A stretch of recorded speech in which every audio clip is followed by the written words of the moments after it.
there, lovely pioneers. Anyway, today I want to make a video, a really short one, about opening the heart, moving into the heart center. I already did a video on how to move into your heart and how to really, through resistance and pushes that you receive through your challenges, you have to move through them in a way to really open the heart gateway. You have to do exactly what the mind tells you. Don't do that, you have to fight through it. Not fight in a sense that you're a warrior, and there's a connotation to a word war here, and you need to fight something. More like take control over, through your highest force that you are. Take control over that part of you which feels powerless and resistant to change, to love, to the flow, to the natural flow of life and creation.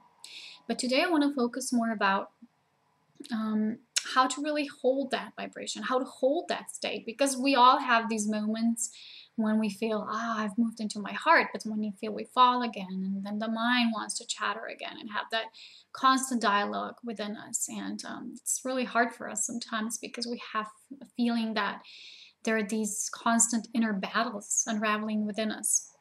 A lot of the people might feel this way, especially now in these times when the energies are increasing all the way up. And it's just going to continue.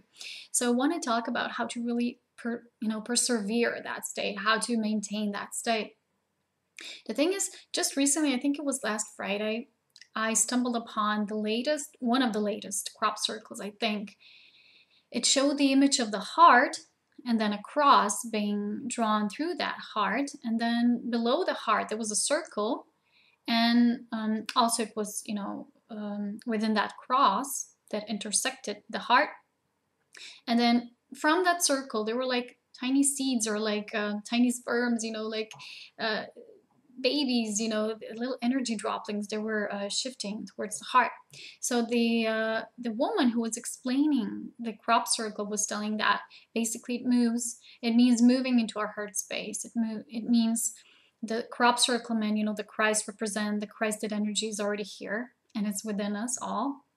And that the energy is now in all of us, and basically probably in the humanity in general, is moving from our center of power, which is in our belly region, our solar plexus, that the energy, that's what the seeds represented, is moving towards the heart area, is expanding, and is really opening our Christed self potential. So right next to that picture, usually there are really crop circles or circles, but this one was not a circle. It was basically like a drawing. So next to it, there were 3 words imprinted, it sounded like an initial. It represented Eye of Justice. So it was EOJ. Yeah, okay, I think so.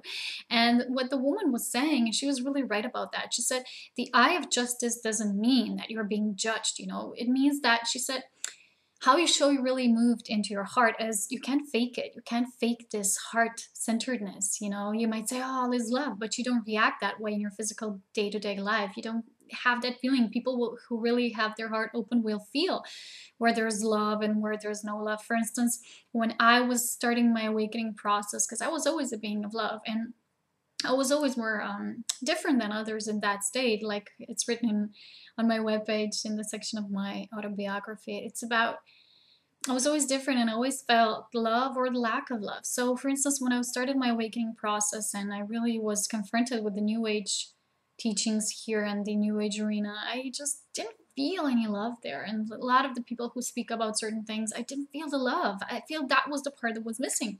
And I felt that was the crucial part. I mean, nothing flows without the basic essence of life. So for me, nothing has meaning, nothing has value if there's no love there. Because love is what makes it real. Love is what makes it pulsate. It's the juiciness of our life. So she said, the woman was saying, you could basically not fake it. You either are that way, you have the love, you are kind and compassionate and caring and giving, or you're not. Just saying it, it doesn't change the fact that, you might say that, but you're not. So she was saying that basically the Eye of the Justice means you're not judged from this higher force that permeates all life, like, aha, you don't have that, you're not heart-centered, you're not heart-empowered, and you will be judged for that, because the higher force never judges anyone or anything, because all unfolds in creation as it's supposed to, and everyone experiences their own, journey and the level of experiences that they choose in their journey. And she was saying that the eye of justice only means that in creation principles, like I like to say it myself, everything is the way it is and it functions the way it is. So those who move into the heart move on to the next level, and it's how it is. It's not that those who did not get to be judged and therefore, you will be left behind, like so many like to say. It's not like that. It's just whether you move with another flow of creation, you move on to the next stage, you move on to the next level, or you don't.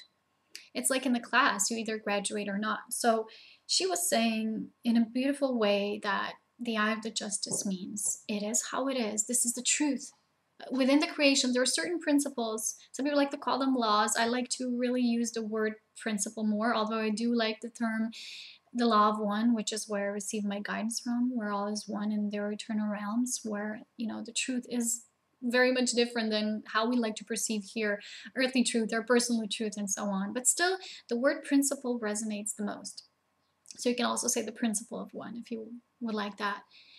Okay, and what I wanted to say and contribute to this fact was I was really enthusiastic when I saw this crop circle and the woman giving it such a great explanation, because a lot of the crop circles receive an explanation that, I don't know, a lot of the times it's really more mental and very much scientific. But in fact, these messages are very simple, and they're always given to us in a way that we will understand these symbols. The symbol, why there's a cross. I'm sorry, why there's a cross there. It's not, a lot of people think church, religion. It's not about that. But the humans associate the cross with the, Christ. So that is why it was the heart and the cross, because for us it represents Christ of consciousness, not for those who gives us messages, but the messages will be given to us in a way that we can interpret them, that we can understand them and give them meaning and connotation.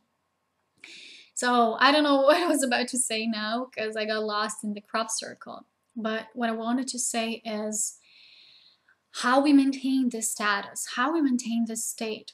For a lot of the people, that is the most hardest thing to do, because they have these moments and glimpses of, wow, everything is just so nice and all is love. But then, they're faced with their daily lives again. Like I say, this is not divine. This is not, I can't live like that. This is too hard for me, It's so difficult for so many people right now to really stay in that flow.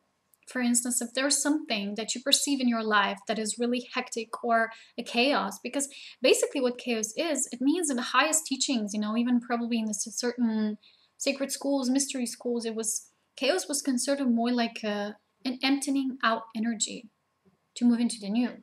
So that what it was. And I wanted to say that, what I want to say.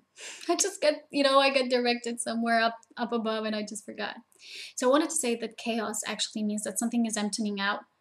There are certain things that need to adjust. So they're basically adjusting in the higher realms. We can see them in a tangible physical form yet. So we react, we get impulsive, we get reactive instead of just allowing weight and the energy to flow.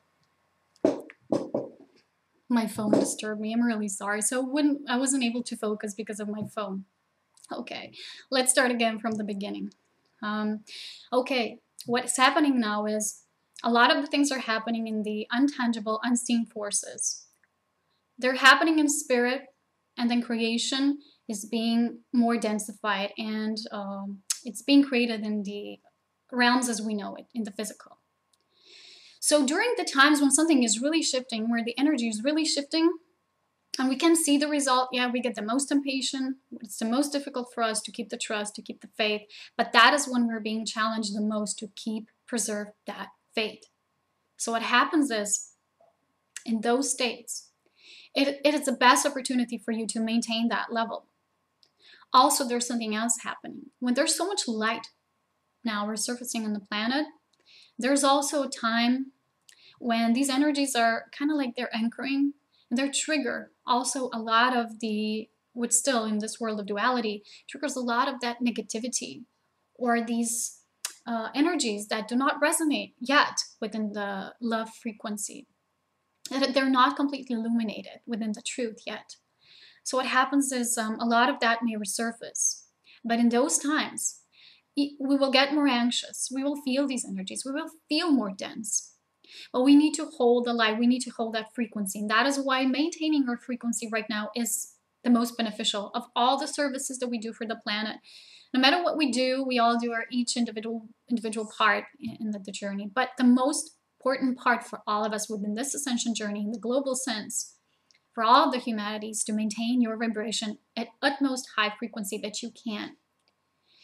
Because when these other dense energies that then purge and start purifying, that will also cause you to maybe decrease in your energy or feel more anxious or not be able to trust so much. When the light is doing its thing, up above, you will need to focus on yourself, on your self-nurture, on dealing with your inner stuff that resurface. Because a part of that purpose is you are here to heal, to help this, to bring it to wholeness and completion also. Because you have chosen this part. So when these things, certain things that you cannot see, but you feel they're more dense, because I like to talk about these, how energies feel with one of my sisters of light, and we always feel the energies the same. It was like, something is dense today. Yeah, I felt it like this and that, and we talk about it, and we always feel the same things about the collective energies and the divine energies anchoring here. And it's always so much in alignment with the planetary movements and star alignments and everything. So basically, because all is unfolding in a certain way that we cannot really see it, but we have to trust our feelings about it. So at these times when something feels more dense, more difficult to penetrate through, to transcend through, it is of utmost importance to hold the light, hold that love. For instance, your mind wants to chat about something. For instance, let's take a relationship example. At those times, you will see everything that is wrong with it, or everything will come up to surface that you don't like. But at those times, stay out of the drama, move out of it. Just bring back yourself to your center of beingness, to your now, to your presence. Just remain there. Keep your heart open and say, nothing is as important as love, because that is what I came here to do. No knowledge, no information, no New Age teaching, nothing is worth anything if there is no love, the driving force of all that is, of the unseen spirit that permeates all life. Nothing is as important as that, because that is what brings forth creation, which some people like to call manifestation, but I liked the term creation more because it's more sacred. And this has to become your sacred value in your life. It has to become your process that you feel is your own, and it's so sacred to you, and you feel that you're doing that amazing light work here through maintaining your frequency at the highest. And that is how your heart is opening each time. None of us at this time, at this place, has their heart completely open up. We all have it open to a certain degree, but to a certain degree, we've all been wounded. We've all had thought patterns, beliefs that were implanted within us. We've been manipulated. We've been told what to do ever since we were little babies. And we all have a certain degree of that closure. So at those times when the energies feel dense, or when our challenges feel the most difficult to walk through, it is the most important to really just keep fueling that love into it. Keep pouring that love. It's not easy to describe how to do that, because you cannot describe love, because it just is. I cannot describe to you how to do it with a method. You have to feel it. You have to feel it. You just have to, if it makes you cry out of this pure love, cry. If it makes you want to do something else, do that. But really be careful, because it's really important to nurture your body at those times. Feed it only light foods. Foods that are light for you, and that are foods of light that grow on the sun, that grow in nature, like fruits, vegetables, seeds, and nuts. And do nourish yourself. Take that time to just be in that space. For instance, if you're asking yourself why at a certain time in your life nothing is happening, there are no particular outer events that you would like, or to meet so much with people, or that's because it's meant for it to be like that, because you need that time for that self, Like I was reading yesterday on Facebook, someone posted, I think it was from Osho, I don't know, it was saying that all of our suffering comes from these desires and delusions and what we want. But when we really in the moment, we can see through clarity, and we really see that everything that brings us pain is because we resist life. And the more that we resist life, the more pain we will experience, because when we allow it to flow naturally, it's all just beautiful.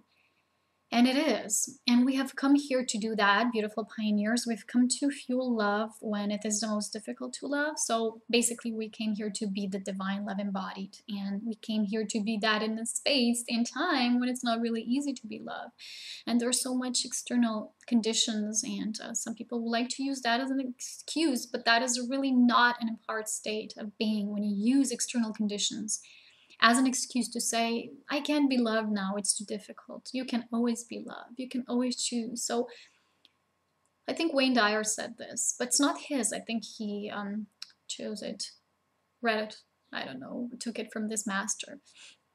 And if you have a choice to choose to be right or to be kind, choose kind. And always ask yourself, what would love do? And each time when it's difficult, when it seems dark, when you don't get what life is going to offer to you because you're in a space of void and there's no resolution yet, nothing is really clear yet. That is the time when in the unseen realms, something is really happening. And when the energy feels dense, bring in more light. Be the love that you are. That is all I wanted to say for today. I'm going to go spend a day in nature now because apparently the energies are shifting again. Who would have thought, right? They're always shifting. And I'm sorry for my confusion moment.